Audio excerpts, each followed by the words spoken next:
Hi, I'm Mr. Miyagi, and this is Mr. Miyagi's Workshop.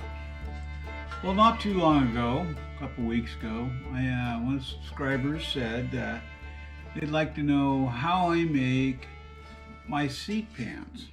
So this would be the seat pan that we're gonna upholster, and the way I mounted it with the hinge here is I actually welded a flat bar in there and then threaded the flat bar. We're going to need to pull this off anyway because it'll get in our way for doing the upholstery.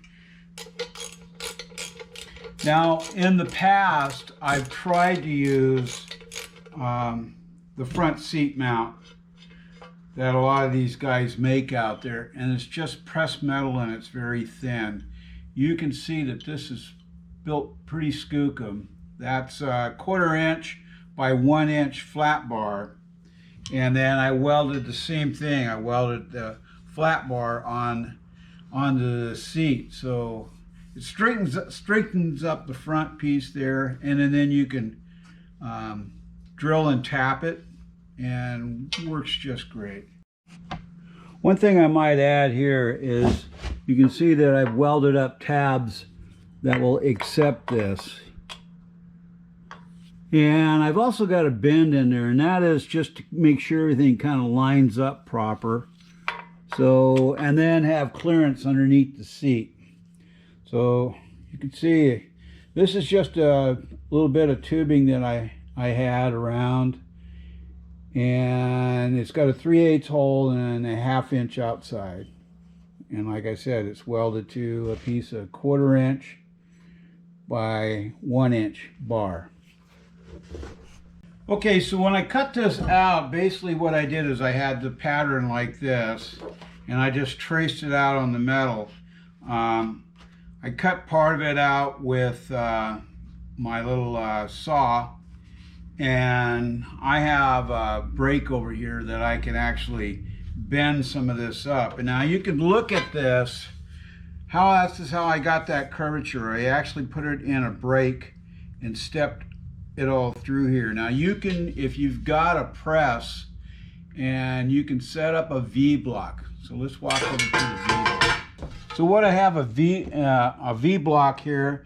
Now you can make that out of angle iron and stuff. I have had this piece laying around for years. I did make this out of angle iron, and all you're doing is that you're bending this. You're coming down on it, and you're barely bending it. You're just tapping it, and just follow these lines until you get the curvature you want. You can also back bend it by putting it back in the deal and pushing it back. And then on the sides of bringing it down, I had it in here, and then I had to go back and forth to get all the bends in there. But it works out pretty darn good. I find putting this slight bend in there, it fits the inner part of your legs much better, and it doesn't dig into you. So let's go back over to the table again. Now, after having the tin work, the seat pattern, powder coated and everything, right now what I'm doing is I'm taking a pattern to cut out the leather, and which is about a 1/2 inch or so larger than the seat pan pattern we use to cut the metal with. And if you also note too that there were holes in that seat pan, and those were 3/16 drilled holes, about every 2 inches or so. You can set up your own pattern on. That's just to accept the rivets for putting this lower seat pan leather on. Now what I'm doing here after marking it out, I'm using an X-Acto knife to cut the leather, and then we will mark it so that we're going to take out the center section of that leather.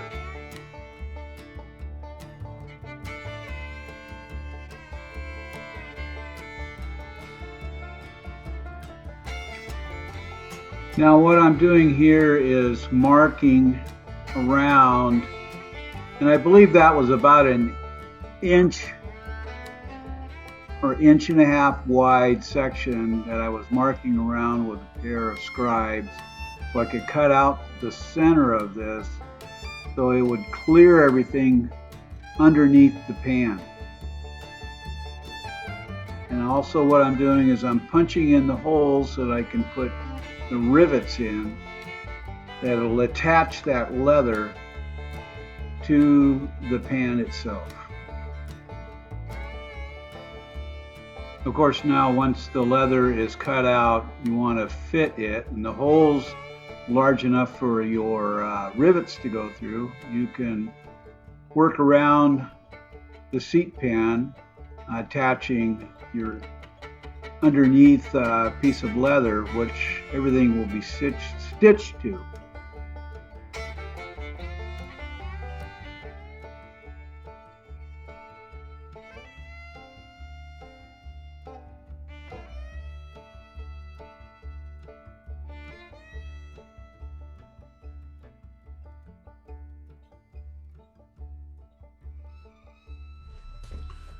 Well, it's the next day.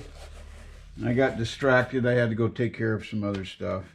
So what we're going to do now is we're going to put this foam mounted onto this pan. But first I want to spray on some of this 3M Super 77, and we will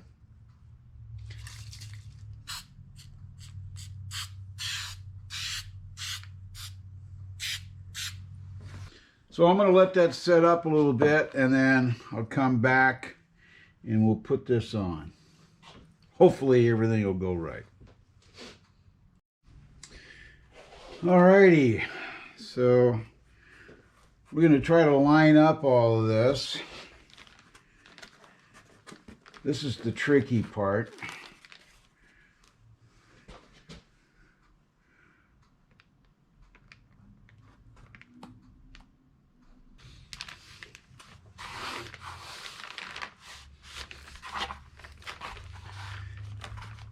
Once you put this down, it's not easy to get it to come back up again. I mean, it sticks down really good. So what I'm going to do, I'm going to clamp this, and then we're going to come back in a little bit, and then I want to shape a lot of this edge on both sides. So I'm going to clamp this right now. See if we can't get this to lay down just a little bit more. Okay, while that's still setting up, what we're going to do is we're going to go around here and we're going to mark, about 3/8 of an inch in on this, and then we can lay out our stitching pattern. So we're just going around and we're just going to lay a pattern here for stitching, and I'll show you how we're going to do this in a minute. I want to mark this off. Now I do realize that other people out there that do this for a living, I'm probably not doing it to your standards. I understand that, but this is just the way that I've been doing it for a fair amount of time. And I do realize that the professionals have different ways of doing it. So now I've laid this all out. One of the things I'm going to do is I want to transfer the center mark right there and right there. So I've got this wheel, and you can buy this through Tammy Leather. What it does is it's got these little end points, and it just shows you like a stitching point, because we're going to hand stitch this. See how that does that? Lays out little points, and then you can go through and push the hole all the way straight through on it. All right, we'll go from the other side. Because I usually start at the back stitching this so that I work forward from both sides. Here we go. So I'm also going to mark this one, and then I want to shape this a little more so I get a little better flow to everything. So I'm going to go around and mark this one.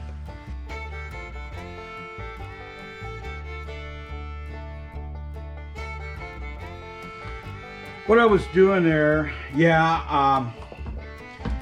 I know there's somebody out there go, how come you didn't mark that beforehand before putting it on? And you're right, I shouldn't have.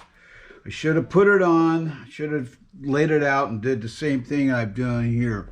What I'm doing is I'm going along with a little punch and just making it easier for my hand needle to go through. The backside one I'll do correct, and then we'll see how it goes. Now I've already sprayed some of the glue on there, and I'm going to spray some on here. I got to put my cover back down, and then I'll let this set up, and then I'll stick it to that, and hopefully I did it right. I haven't done this for a while, so I'm playing by ear here. Okay, I'll let that kick off, and then I'll set this stuff together. Earlier, I was using some sandpaper to round this out a little bit.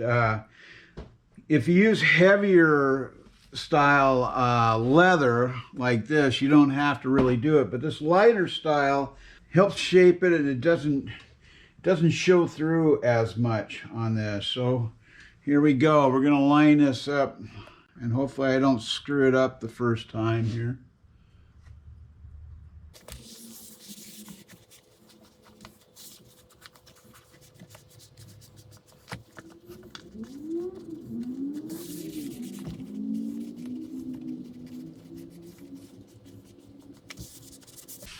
All right. Now we've got it shaped on there, and what I will do is I will start with the center one here and work this way and this way, and then I get to the end here, and sometimes on the nose, we'll end up having to do that too. We have to trim this to make it fit better, but that's just the way it works out on when you're laying these out. So what I'm going to do, and I'm not going to film me stitching this, but I will, I'll show you my start out. I've got this heavy waxed line that I like using, and I'll stick it on there. I'll figure it out. Okay, I need about that much over, and then I'll double it, cut it off, and then I'll make another one. So I have two. So one's going one way and one's going the other. And like I said, this is just waxed line. I got this from West Marine. Basically, this is what I used to stitch up my sails on my boat with. Yeah, I'm an old sailor.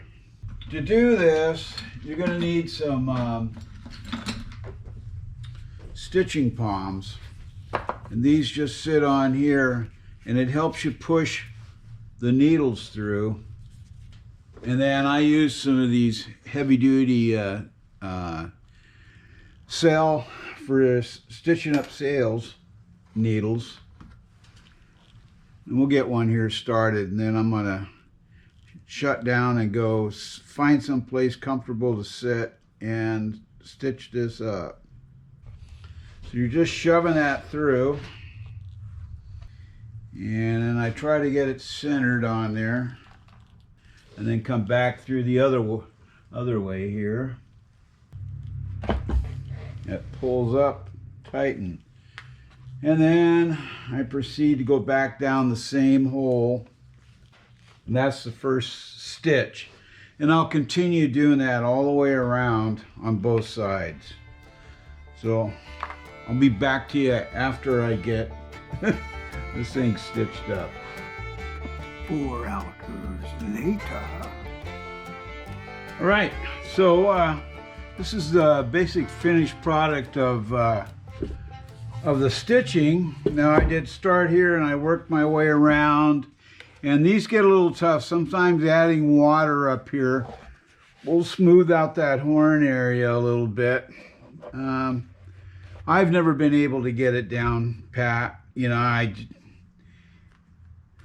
I'm sure that there's a trick to it. I've never learned it, but it's done. It's a riding saddle, and the more you ride it, the more it gets broke in and everything else. So anyway, I'm going to apply some little bit of dye to the outside edge of this, and then I'll end up using some of this sheen on there. A lot of the stuff you can get at Tammy Leather, and for stitching and everything, like I said, I use my sail needles, wax thread here. That works really well. And then when I sealed it off, I just did a surgeon's knot on the inside here, and then added a little heat to it and sealed it together. So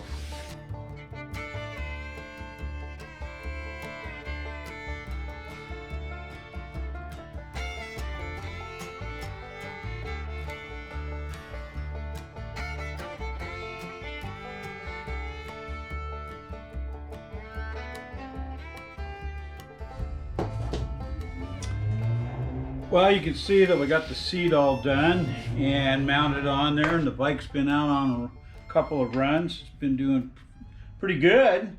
We also went up to the Washington Vintage Motorcycle Show in Linden, and I want to say hi to everybody that showed up there and, hey, knew me.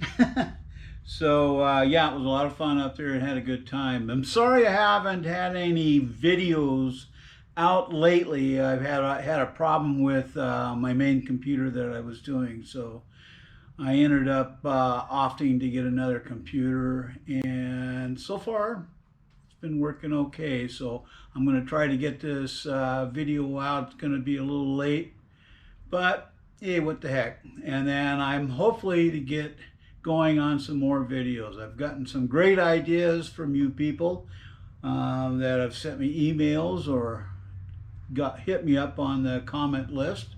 So anyway, so if there's any questions or comments, just like always, you can put them in the comment section below, or you can send them to my email address at tmiyagi@hotmail.com.